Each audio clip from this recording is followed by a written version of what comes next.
રીવા હું ગાંડી છું. તમે લોકો કહેજો કે અમારા બે માંથી ઓવર એક્ટિંગ કોણ કરે?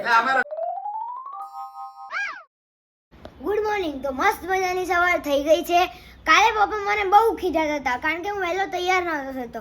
આજે હું વહેલો તૈયાર થઈ ગયો અને કાલે પપ્પા ક્રિકેટ રમવા ગયા હતા. આજે હું ક્રિકેટ રમવા જઈશ. તો મળીએ થોડી વારમાં. વાહ, ઘરમાં ક્રિકેટ ચાલુ કરી દીધું, ઉપરથી બોટલ પાડી દીધી. હો ચલો આવો, બહુ તડકામાં નો રમતા, છાયામાં રમજો. જાઓ.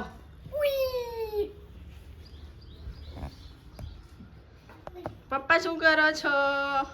સ્ક્રિપ્ટ લખું છું. સ્ક્રિપ્ટ લખો છો? સ્ક્રિપ્ટ લખું છું એક મારી દીકીની સ્ક્રિપ્ટ લખું છું. મારી દીકીની લાડુ. ગુડ મોર્નિંગ, જય શ્રી કૃષ્ણ. આ એટલી બધી હેરાન કરે છે ને, અમને કે વિડીયો નથી બનાવવા દેતી. જેવો કટ આને પડી, જેવો કટ ચાલુ થાય ને એવી સીધી રાધીના ખોળામાં આવીને બેસી જાય છે. અને ચોટલી તો 500 વાર ખોલ નાખી આવી ગરમીની. રીવા આમ દેખાડતો કેવી લાગે છે મને? મારી સામે આવતો રીવા કેવી લાગે? હાય કરી દે બધાને. જય શ્રી કૃષ્ણ. રીવા હું ગાંડી છું. હું તોફાન કરું છું. હું બહાર જાઉં છું. ઓય! આખા ઘરમાં બધું નોટંકી જ ભરી છે. હા, ઓવર એક્ટિંગ ની દુકાન છે. એટલે જ કીધું છે ને, કુવામાં હોય તો હવેડામાં આવે. એટલે આ કુવામાં ઓવર એક્ટિંગ હોય તો વેડામાં આવે ને એમ છે. એટલે પણ કુવામાં છે, ખોટી જગ્યાએ ખોટી વસ્તુનો જોઈન્ટ કરો. કુવામાં છે ને એટલે જવેડામાં આવે છે, બરોબર? એટલે તારામાં ઓવર એક્ટિંગ ભરી છે. બહાર એક કામ કરી. તમે લોકો કહેજો કે અમારા બે માંથી ઓવર એક્ટિંગ કોણ કરે? એટલે અમારા બે માંથી ને આ ઓવર એક્ટિંગ કરે છે, હું ઓવર એક્ટિંગ કરું છું કે આ ભાઈ આ ઓવર એક્ટિંગ કરે? ઈને આપણા બેમાં અમારા બેમાં કોણ ઓવર એક્ટિંગ કરે છે ને કહેજો, બરોબર? કાલે મારા વાલા સબસ્ક્રાઇબરો, ફોલોવર્સો, જે લોકો અમને પસંદ કરો છો એ લોકોની કોમેન્ટ જાજી માત્રામાં અમારા નામની હોવી જોઈએ કે કાં તો પરાગ કાં તો રાધિકા ઓવર એક્ટિંગ કોણ કરે છે એ કહેજો. જે સાચા હશે ને એને અમે દિલથી બહુ દુઆ દેશું. હાલો તારે.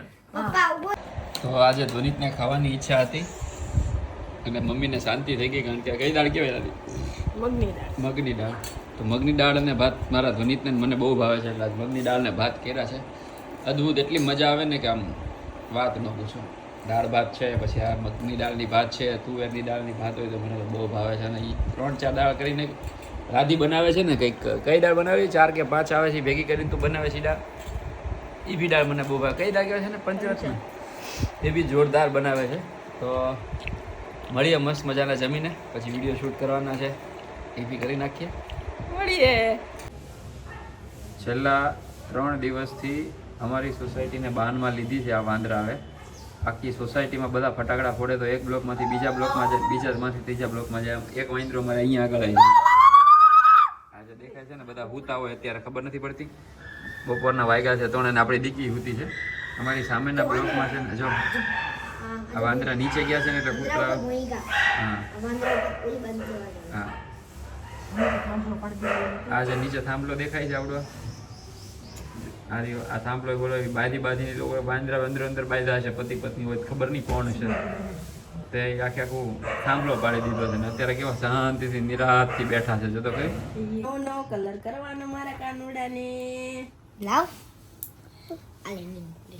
કહી દે હો, મારી દીકરીને કરી દે. થોડુંક જ બાકી છે એને એટલે એવો શોખ છે ને, આવડી એવી છે ને. પણ આ જેણીને એટલો મસ્ત શોખ છે ને કે એક બાજુ નેલ રિમૂવ એને કરાવ્યા ને ભાઈ પાસે અહીંયા આગળ, અને જો પાછા એમ કે છે કે મલ્ટી કલર ના કરી દેજો. અને કાઢવાનું છે. હા, અને રાધી એને ટાઈમ મસ્ત, નથી મળતો પણ એને કરી દેવાનું. હા, એને રાધીએ મસ્ત નેલ કટ કરી દીધા. દીકુ થેન્ક યુ તો કહી દે મમ્માને બેટા.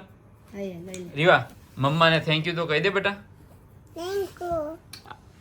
હા, ના ભાઈ જો ભાઈની બેની લાડકી ને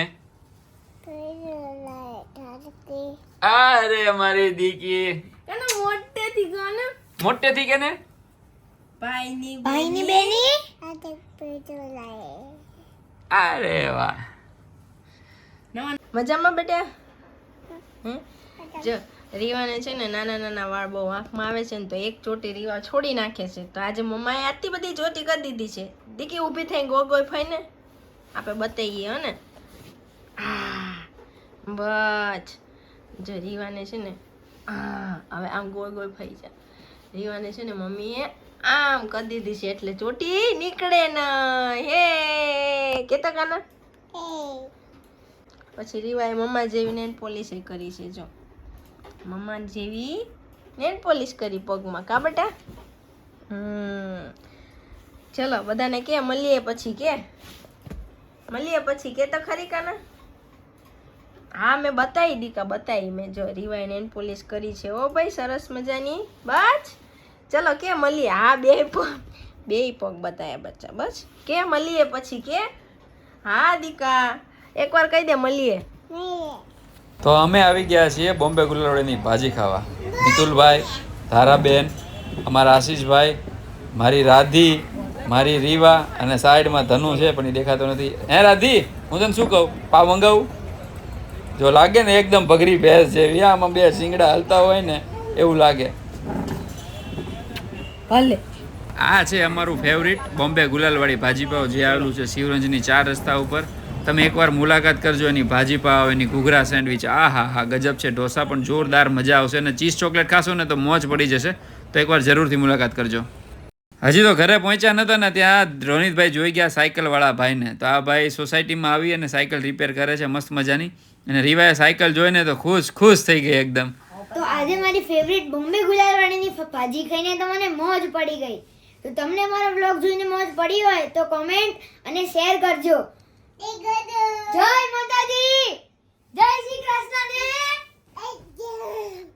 જય શ્રી રામ. જય શ્રી રામ કરો લાડુ. સત્યા